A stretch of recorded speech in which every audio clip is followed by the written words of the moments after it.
dito ng area. Maraming nagtatanong or may mga nagsasabi na baka hindi daw ako yung nagluluto. Ako yun guys. Kaya lang kasi minsan tatamad ako mag-vlog kasi most of the time na ganito ako or not sure na maiksi. So ngayon, papakita ko sa inyo yung actual na ako talaga yung nagluluto. Ayan. Ito pa rin yung aking workstation. Wala nang halong pagtatago yan. Kasi nakaisip ko na. Ayan. Kasi gusto ko kumain na.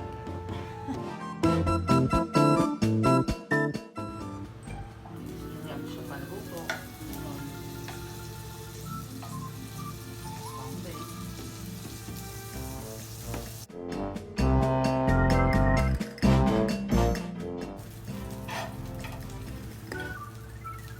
Natin.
Ginagawa ko every morning. Nag-aalusal. Nagmumuni-muni at nagluluto ng breakfast. Talagang hilig ko yung pagluluto. So, even if pag nagbabakasyon ako, gusto ko yung ako yung nagluluto ng ng tanghalian. Kasi,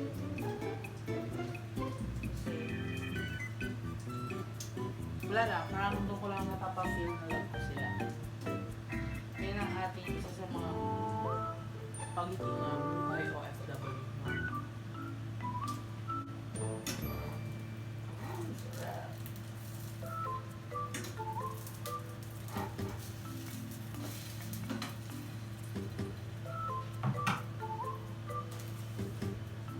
So, ito yung aking ginawa, yung una.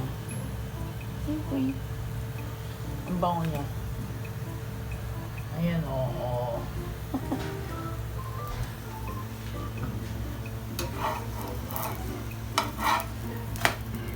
Ayan siya, diba?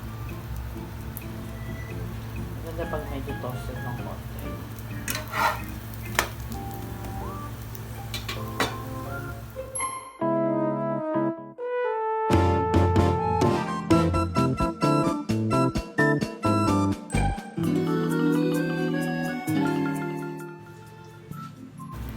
So, ito guys, yung huling bread na niluluto ko. So, ito na siya.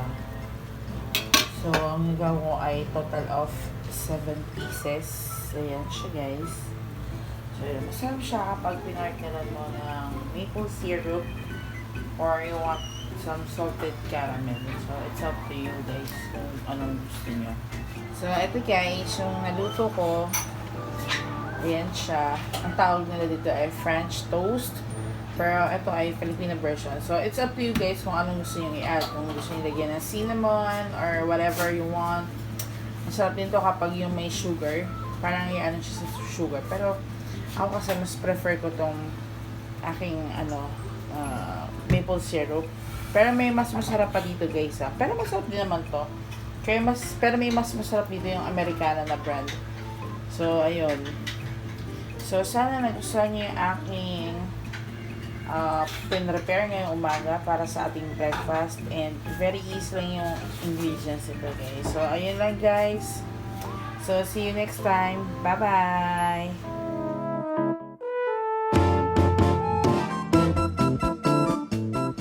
So, ito yung pin-prepare ko na French toast. Ayun siya guys. 7 pieces.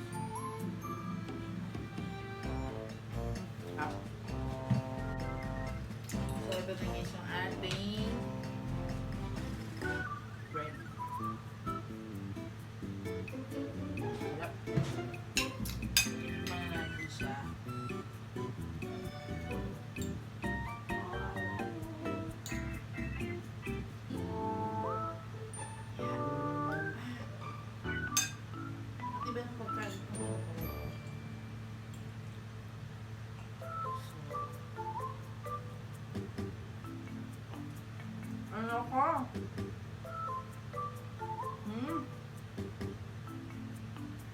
Ah. Hap-hap.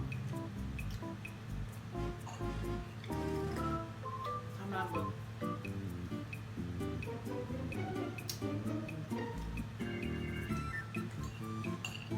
Tama. Ano magugustuhan ng mga bata? Lalo na pag nalagyan nyo na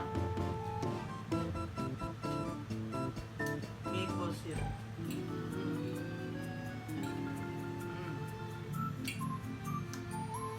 Pa.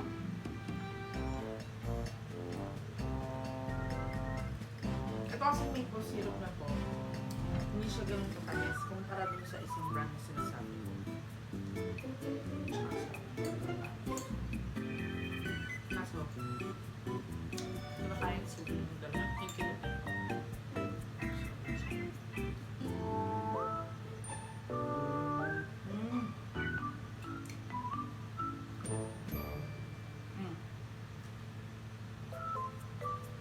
Akong tala.